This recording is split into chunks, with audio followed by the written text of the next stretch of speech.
are exercises that literally do nothing when it comes to building actual muscle.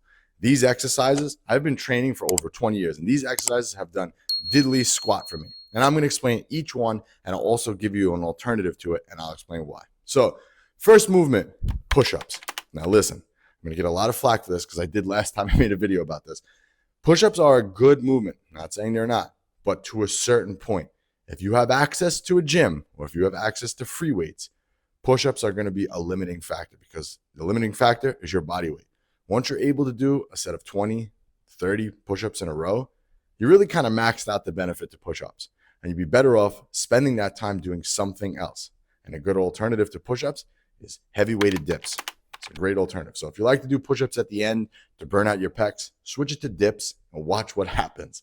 All right, so don't waste your time with push-ups to a certain point. If you've never lifted weights before, yes, you should start with push-ups. But after that, once you get to a certain development, waste. You're just going to basically be getting tired. And that's not going to do anything. All right, number 2, barbell curls. I know. The king of arm movements, right? Arnold swore by them. Here's where I think they fall short.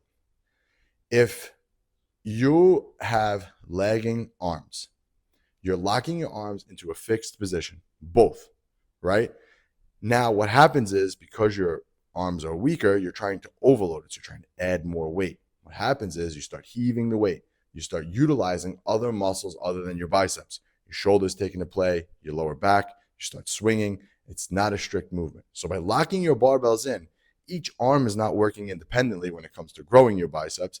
And you also risk the injuries because you're swinging the weight, and you also risk not putting tension on the muscle. You wasted time.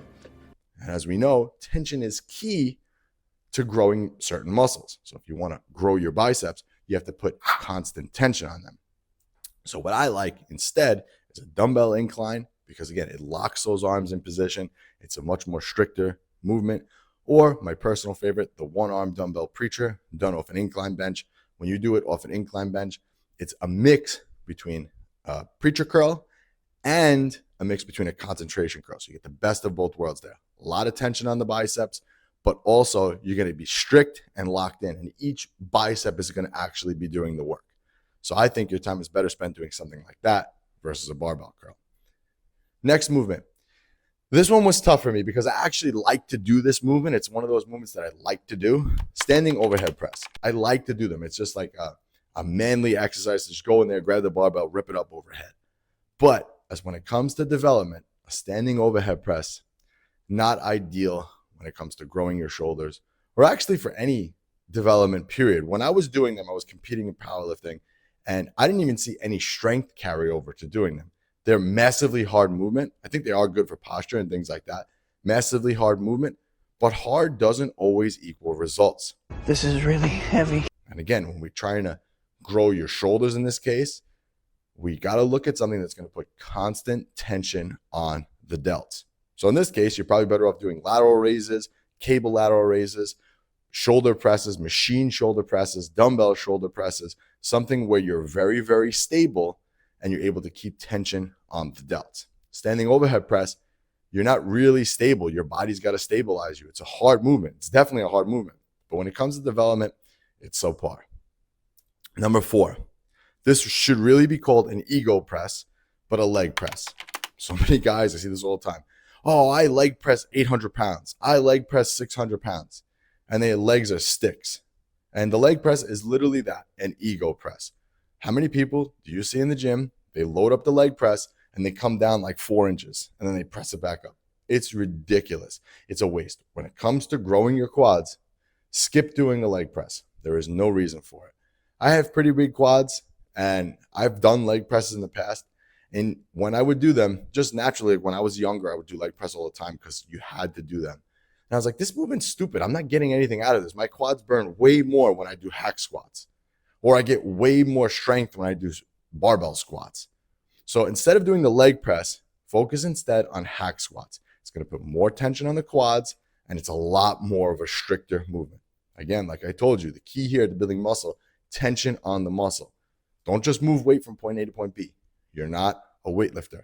You're a bodybuilder. You're someone who's looking to gain muscle. And the leg press is just an ego lift. You want to avoid it like the plague. I do like the leg press though for calf raises. That's where it really shines. That's a good movement. Anyway, neither here nor there. Next movement, number 5, seal rows. In theory, this movement is ideal because it locks the upper body in and you're able to just yank the weight up and really develop the upper back.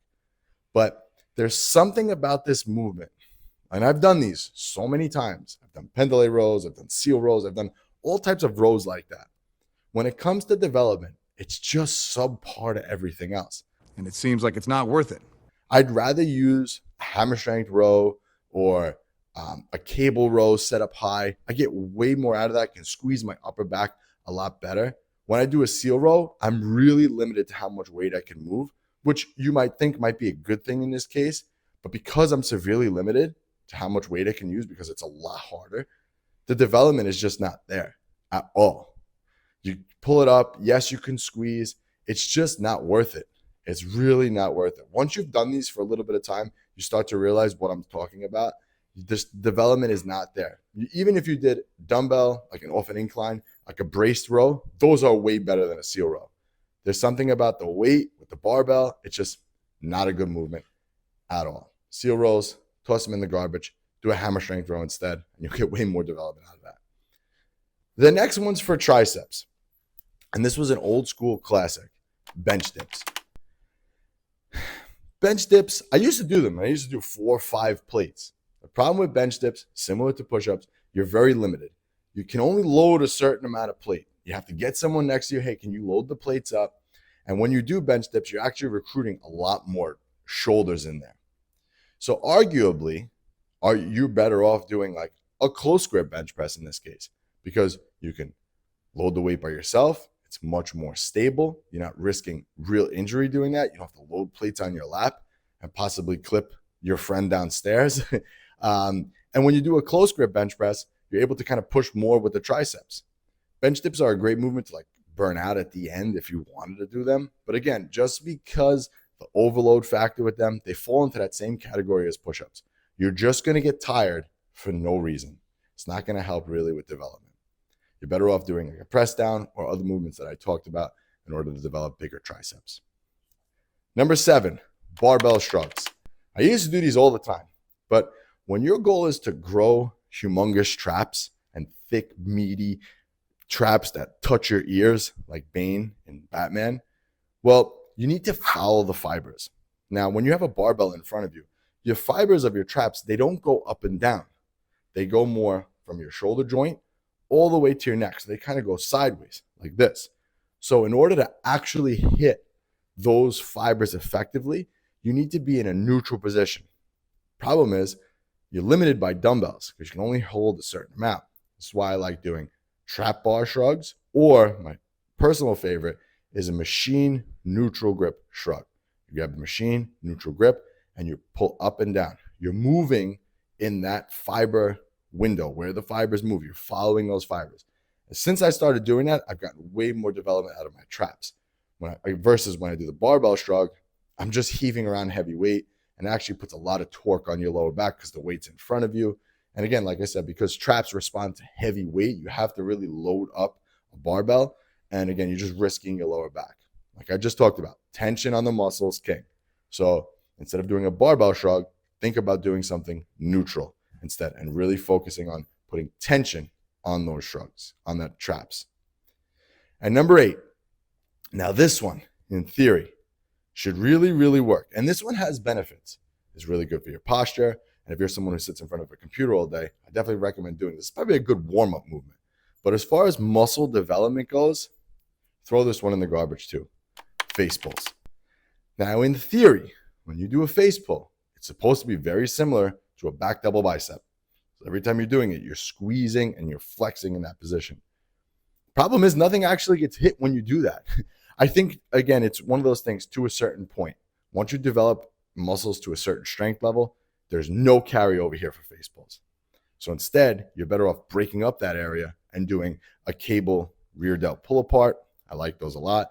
You sit down in an incline, grab the cables, and rip them apart. That really hits the rear delt, middle trap, rhomboid area way better than a face pull does. Like I said, in theory, when you think about it, face pull makes sense. Hey, my upper back is lagging. I'll just do these. But it falls short. When you're using that rope, you can't use enough weight, so the overload's really not there. You have to pause and hold it to get a really good squeeze. It's just not ideal for building muscle. Like I said, I think it's a great movement. I think it's a great movement for like warming up and overall postural development. But when it comes to putting on muscle, toss that one in the garbage. Instead, do, like I said, a cable rear delt fly. It's going to go you're going to get way more out of that than you would a face pull. Guys, I've been doing this for over 20 years and I made a lot of mistakes. So I want to give back to you. So all you got to do is click that link below. I have a free 6-week training program that I want to give you. No strings attached. I just want to help you avoid all the mistakes that I made and doing exercises like this for all those years and not getting anything out of it. All right. So all you got to do is click that, get that program. And this was Anthony. And I'll catch you guys on the next one.